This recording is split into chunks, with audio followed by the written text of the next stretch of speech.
Leer en nuestra época los relatos de las misiones lunares que nos ofrece la NASA y otras instituciones supone introducirse en el ámbito literario de la mejor ciencia ficción. Por el estilo, por cómo se presentan los complementos, escenas y protagonistas en pleno acción, incluso por los pésimos efectos especiales de los montajes, propios a la época, cualquier lector de ciencia ficción pronto identifica idénticos rasgos de narrativa al más puro estilo de Arthur Clarke o Carl Sagan. Literatura, en efecto, que se distinguía de otros autores por su capacidad de entretejer una trama fantástica, con estrictos datos científicos que aportaban la solidez del llamado realismo fantástico. En efecto, si hoy leemos el artículo de Wikipedia o distintas crónicas científicas de las misiones Apolo, nos topamos esa misma construcción literaria. La semántica se renueva y el actor cambia, pero el escenario y el estilo son uno y el mismo. El espacio, los viajeros del espacio, sus misiones que ensalzaron el ego humano por conquistar el espacio, vista la demostrada capacidad de seducción que tuvo ese formato literario de ciencia ficción, especialmente desde mediados del siglo XX en adelante, ¿por qué no emplearlo para redactar fraudulentas expediciones espaciales? En efecto, ciencia ficción, pero propuesta como una realidad científica de unas pretendidas misiones y viajes espaciales que jamás tuvieron lugar del modo que nos contaron. Admitiendo que NASA investiga algo ahí arriba, asumimos que jamás alcanzaron ningún espacio sideral. Sostengo que la carrera espacial no es falsa en su totalidad, sino que está estudiando desde el principio la alta atmósfera y el perímetro de nuestro plano, quién sabe si evaluando la vida atmosférica o cartografiando regiones desconocidas. Han realizado pingües esfuerzos a nivel de propaganda y generación de trucos para poner un velo de misiones y logros ante nosotros, pero eso solo contribuyó a que hoy, con el avance de las técnicas audiovisuales y el conocimiento, amén de la revisión histórica científica que hacemos sobre sus panfletos de fantasciencia, nos haya revelado que toda la carrera espacial es un macrofraude sostenido con miles de millones de euros sustraídos a los pueblos de todo el mundo mediante los impuestos. El abrumador número de pruebas demuestra aplastante el gran engaño a que sometieron a toda la humanidad. Fraude chabacano y bochornoso. Un engaño en el que una mayoría de humanos sigue inmersa y se traduce actualmente en torno a 64 millones de dólares diarios de presupuesto solo en el caso de la NASA. El Apolo 11 es un foco de atención en esta fraudulenta y tergiversada carrera espacial, pues se nos dice que allá tuvo lugar la gran proeza de los astronautas que colonizaron, aunque fuera por un breve lapso, esa luminaria desconocida y enigmática que enciende nuestras noches. Y tal engaño se maquinó para sostener y acreditar el universo heliocéntrico masónico, donde Selene es un esferoide rocoso en órbita terrestre, alcanzable, accesible y en el que uno puede posarse con una nave mágica de tubos y cartón. ¿De verdad podemos creer en el Apolo 11? ¿De verdad podemos considerar que conocemos la Luna?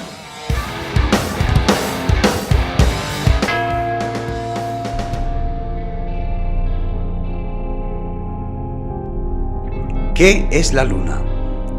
¿Cómo se formó? ¿Cómo llegó hasta su posición? Antiguos poemas describen una tierra sin luna. Apolonio de Rodas fue un poeta e historiador griego, autor del poema épico Argonáuticas, que en sus escritos menciona una época preselénica o sin luna. Los habitantes de Arcadia, dice en un libro, creen tener el derecho exclusivo de habitar estas tierras, habiendo vivido ya sus antepasados en la época preselénica de Arcadia. A fecha de 2021 no existe conclusión sólida que resuelva la presencia de la Luna. No se sabe nada de su formación ni cómo aparece en el firmamento. Se ha pensado que es un fragmento de la Tierra fruto de la colisión en el pasado con un protoplaneta pequeño, lo que se conoce en astronomía como teoría del gran impacto. Otra hipótesis propone que fue arrastrada a la órbita de la Tierra. No existe consenso científico universal que resuelva las interrogantes sobre la formación y la ubicación de la Luna.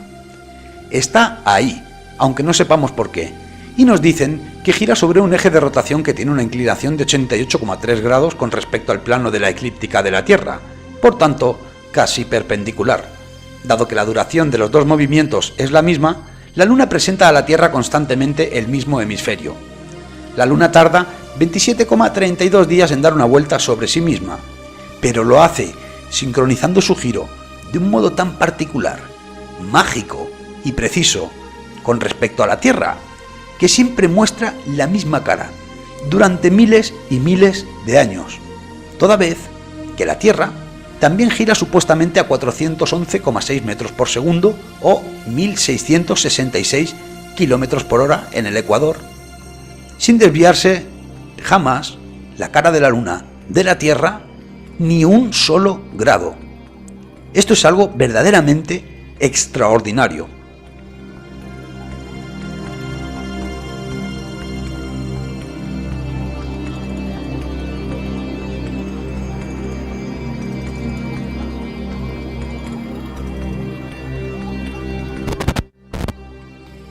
La Luna refleja la misma luz del Sol que nos calienta, pero la luz lunar es fría y no consigue elevar la temperatura de la Tierra ni un solo grado, ni una pequeña fluctuación. Nada. Las mareas oceánicas se ven atraídas por la Luna, crecen y muerden las costas. En cambio, el agua dulce no. Es curioso que una fuerza de la gravedad sea selectiva con estas masas de agua. La Luna, se asegura, es un astro esférico que está a una distancia media con respecto a la Tierra de 384.000 kilómetros. Tiene un diámetro de 3.474 kilómetros y un radio de 1.737 kilómetros. El Sol, por su parte, según nos dicen, dista de nosotros 149,6 millones de kilómetros. Tiene un diámetro de 1.392.000 kilómetros y un radio de 696.340 kilómetros. Pero, como si de un acto de brujería o de la más caprichosa casualidad se tratara, el disco de la Luna y el disco solar tienen exactamente el mismo tamaño en el cielo, lo que causa los eclipses. Esto es increíble. Y no solo eso, solsticios y equinoccios siguen manteniendo su posición con respecto al Sol después de miles de años. Si la Tierra hiciera la rotación, desplazamiento, de traslación y bamboleo e inclinación que se le atribuye, sería imposible que el Sol mantuviera su posición en el cielo y apareciera alineado miles de años después con los mismos monumentos megalíticos. Esto es directamente inviable. Lo único que puede corroborarse de la Luna a través de la observación directa es la mitad de un astro en el cielo, un círculo en efecto discoidal, lenticular y pronunciado que aparenta una media naranja. Esto es lo único que empíricamente puede observarse. La esfericidad lunar, en verdad, es una proyección, un concepto no observable que solo podemos imaginar a través de ecuaciones e hipótesis o, en el peor de los casos, aceptar correcto por las imágenes que las agencias espaciales aportan al respecto sobre la cara oculta de la Luna. Pero para nosotros hemos de reafirmar: toda agencia espacial queda invalidada ad hominem, dado que no se puede conferir credibilidad a instituciones descubiertas, mintiendo deliberadamente y falseando datos al público. Todas las agencias espaciales del mundo están interconectadas y lucen el mismo signo del vector en sus escudos, delatando nexo y complicidad entre ellas. Quizá ese emblema es la sugerencia de una verdadera carrera espacial encubierta que nada tiene que ver con los datos que llegan al público y cuyos descubrimientos son tan trascendentes que requieren ocultarse en sostén de los actuales modelos científicos. Para nuestros ancestros la Luna era un disco lenticular, debidamente representado en sus diseños. La Tierra, según su cosmología, era un plano redondo bajo una bóveda de material insospechado.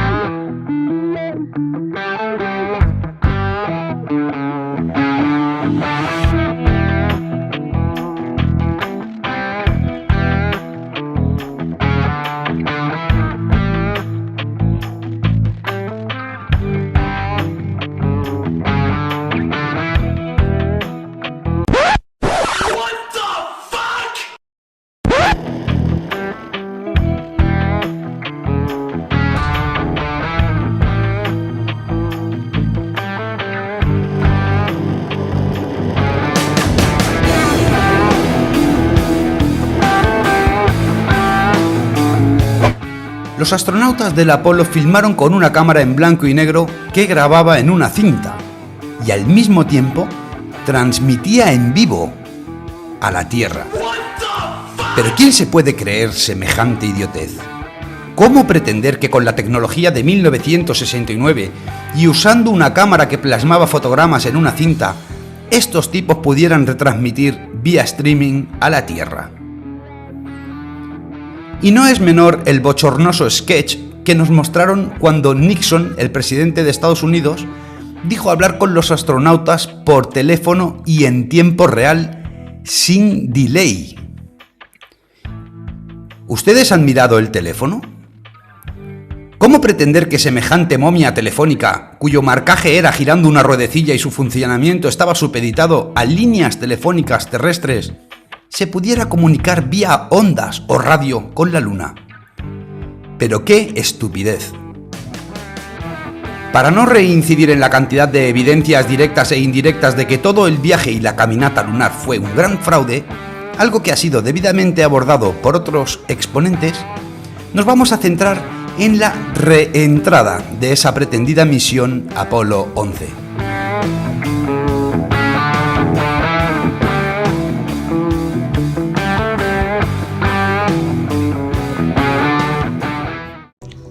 Luego despegaron de regreso, atravesaron de nuevo las dos bandas de Van Allen y también la termosfera, ida y vuelta, con una temperatura constante de 1000 grados o 1500 grados Celsius con sol activo. Lamentablemente, la temperatura de fusión del aluminio, que es uno de los principales componentes del módulo lunar, es de 660 grados. Los otros elementos que componen la aleación de la estructura del módulo, el acero y el titanio, tienen temperaturas de fusión de 1375 y 1668 grados Celsius. ¿Pero qué hacemos con el aluminio presente, no solo en la aleación del chasis, sino en múltiples partes y piezas de la sonda lunar? Aceptamos esta información como verídica sin cuestionarla, puesto que la fuente ejecutiva, la NASA, se considera estamento científico incuestionable, y no debiera ser así. Los datos filtrados al público con una fina malla están plagados de errores como los anteriores. Las grabaciones muestran imágenes cinematográficas precarias, pero no debido al uso de las cámaras como la Hasselblad, limitadas por sus capacidades técnicas propias de su tiempo, sino por los paupérrimos vídeos animados con efectos especiales propios del cine de aquella época. Existen abundantes, numerosos documentales y libros monográficos que reúnen argumentos suficientes como para evidenciar que imágenes e informaciones respecto a las misiones Apolo fueron falseados deliberadamente con fines de ocultación. Y así arrancamos tras el más paupérrimo videomontaje que uno pudiera imaginar en la peor película de serie B de los 60. Nos situamos en un 21 de julio de 1969. El módulo de ascenso se eleva desde la superficie de la Luna para acoplarse con el módulo Columbia. Alguien, no se sabe quién ni cómo, graba el despegue y además eleva el plano manteniendo la nave encuadrada. Tampoco soy capaz de comprender cómo enviaron después la cinta a la Tierra, pues dicha cámara grababa en cinta y los astronautas iban a bordo. Tras una serie de maniobras de aproximación que la agencia describe con tedioso detalle y romántica prosa, el módulo Eagle se acopla al Columbia y los astronautas pasan algo más de 2 horas traspasando 22 kilos de rocas lunares y desconectando algunos sistemas del Eagle. Luego, se dieron una siesta de algo más de 4 horas para reponer el agotamiento y prepararse para el reingreso terrestre. Una maniobra chupi-guay que en castellano se dice transinyección terrestre. Curioso nombre. A las 6:35 horas del 22 de julio se encienden los motores del Columbia para el reingreso.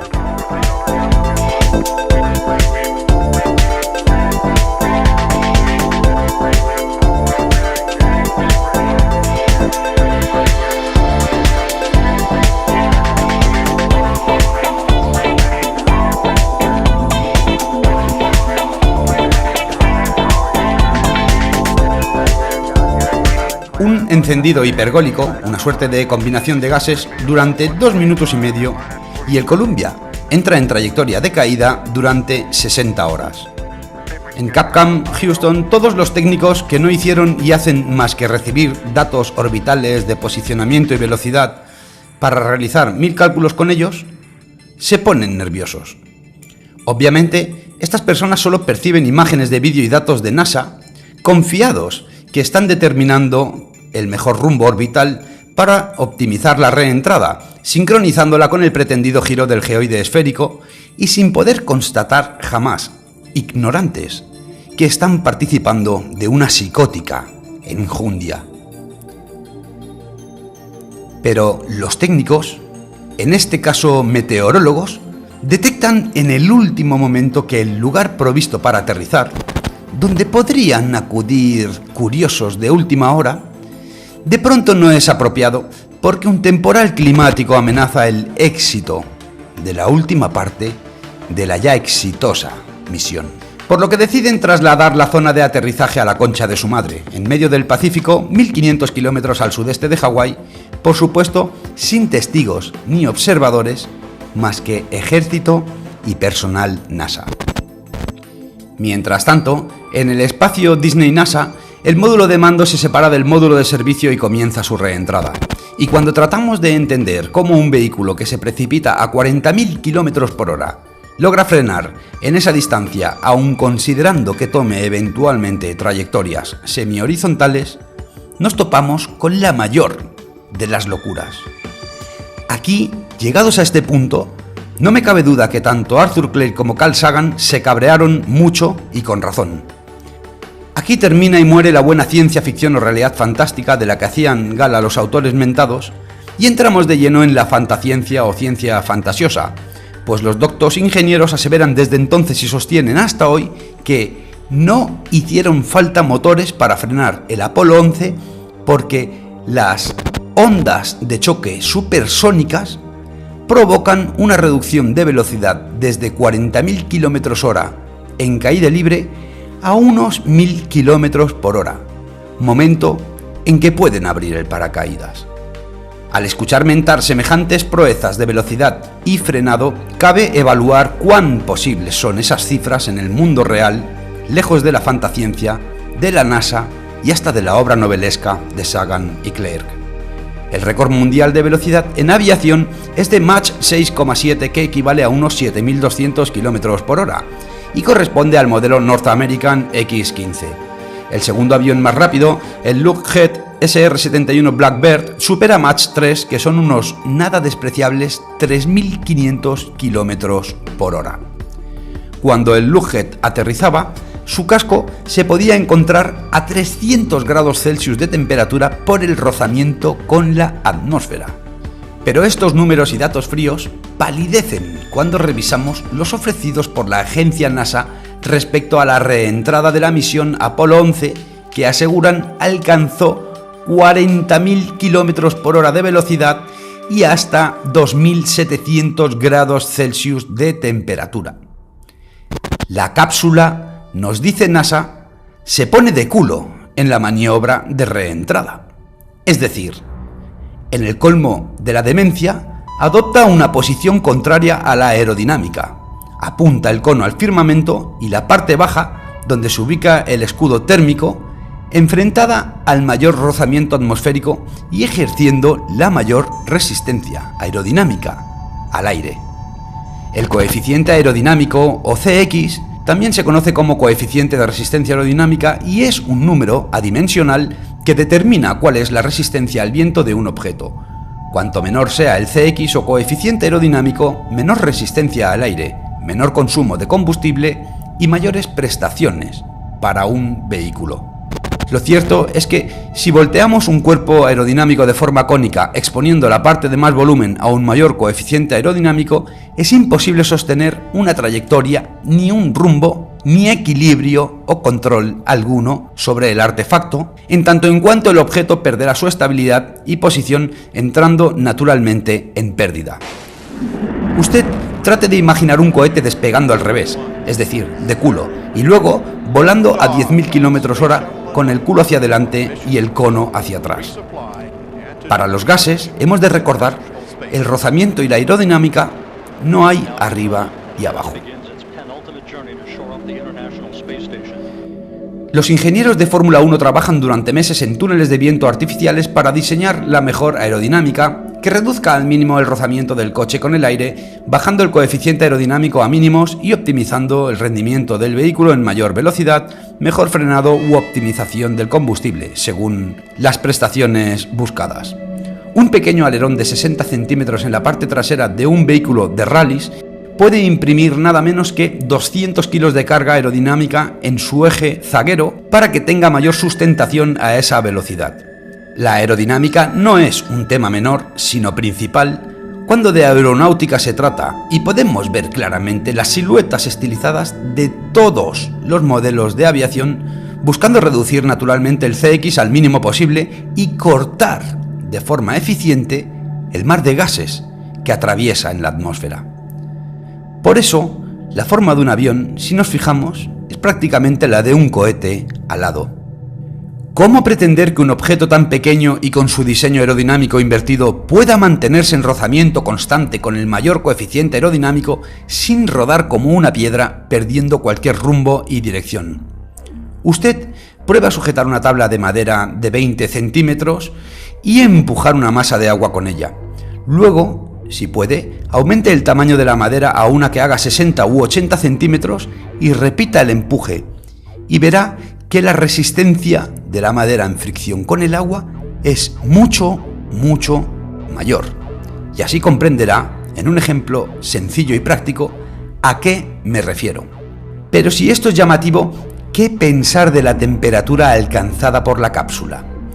Nos dicen que el escudo térmico protege a la tripulación del calor. Si usted mira el tamaño de estas cápsulas y considera la distancia entre el escudo y los actornautas, ¿en serio puede creer que 3 hombres estuvieron expuestos a esas condiciones térmicas en tan angosto espacio y salieron airosos?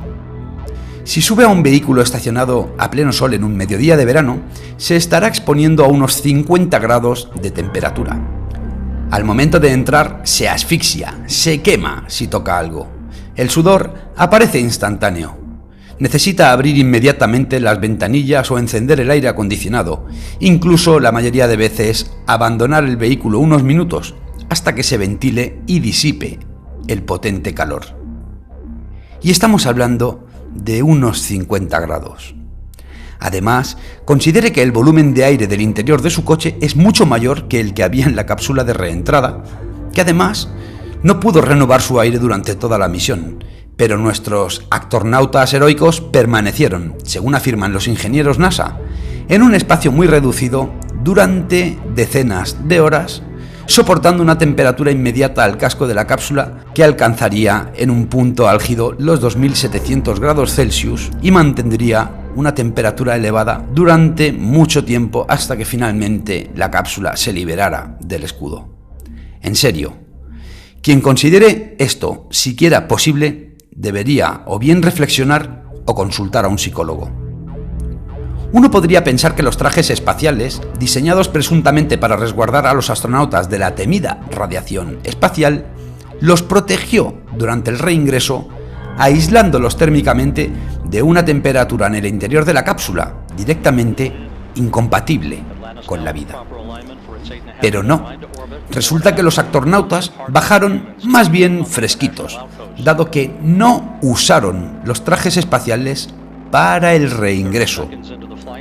No es mala idea si consideramos que en las condiciones expuestas el interior de la cápsula, aún protegido por el escudo mágico térmico de la NASA y la estructura ridícula del módulo, alcanzaría, como mínimo, y en el mejor de los casos, siendo prudentes, entre 200 y 400 grados Celsius de temperatura. E insisto, eso como mínimo y siendo prudentes.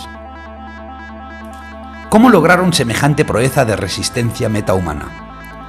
Recuerde esta pregunta la próxima vez que se suba a su auto en pleno verano. La NASA resolvió el tropezón anterior diciendo que no usaron sus trajes para que el rescate, una vez en la mar, fuera más sencillo. Así que nuestros actornautas bajaron a pelo y casi a pecho descubierto, como los vascos. Los paracaídas se abrieron cuando la cápsula había frenado ella sola, mágicamente, con gases y ondas supersónicas, hasta unos 1000 kilómetros por hora. Aproximadamente 39.000 kilómetros por hora de deceleración en unos 40 kilómetros. De nuevo, increíble. Pero me preocupa todavía más cuando pienso en el impacto e inercia de frenado que debieron sufrir tan loables hombres si tal cosa fuera posible y un paracaídas gigante se abriera a esa velocidad, haciendo un retén en seco. El módulo de reentrada, como decíamos al principio, caería en medio del Pacífico y los astronautas, tras la inyección transterrestre y rescate en ultramar, se pusieron unos trajes de contención biológica, tipo EPI, y después entraron en cuarentena. Curiosos recuerdos del futuro, o tal vez una añeja programación predictiva ante el evento más televisado y visto del mundo, que tiene su eco en nuestro presente, especialmente desde primavera de 2020. Las reacciones y apariciones televisivas o en el Congreso americano posteriores al pretendido reingreso de los astronautas hablan por sí solas. En la única entrevista concedida por los astronautas tras el aterrizaje, aparecen claramente nerviosos y estresados. A preguntas simples se miran confidentes o agachan la cabeza. Mentir deliberadamente frente a un gran público produce una reacción natural que se manifiesta en el lenguaje no verbal de los cosmonautas. Según uno de los mayores expertos de España en este campo consultado al efecto, los astronautas muestran un grado de estrés brutal para el contexto que les ubica. Se hace notable que no coinciden sus emociones con las que deberían expresar. Acaban de superar con éxito una de las mayores proezas de la humanidad. Son recibidos como héroes, son laureados, son vitoreados y sin embargo se comportan de un modo que no corresponde. Aparecen claramente nerviosos, incómodos, estresados. ¿Qué ocultaban? Sabido es que todos los astronautas que participan en misiones firman sendos contratos de confidencialidad y que la agencia propia en sí tiene sus legislaciones para ocultar o negar la información al público si se considera que afecta a la seguridad nacional.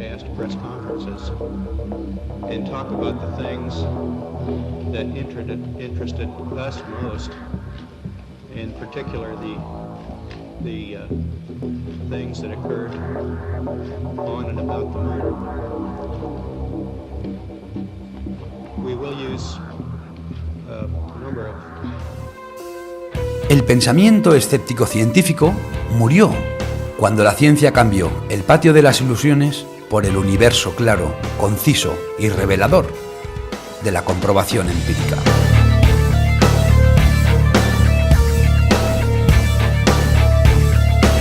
No podemos dar garantía de crédito alguna a la agencia NASA. Existen multitud de documentos gráficos que descubren montajes y falsificaciones de la Agencia Espacial Norteamericana que le restan toda seriedad y fundan absoluta desconfianza a la hora de evaluar sus pruebas o postulados. Los astronautas se contradicen en sus descripciones sobre el espacio desde las primeras misiones Apolo. Son incapaces de ponerse de acuerdo en algo tan básico como si se ven o no estrellas en el cielo.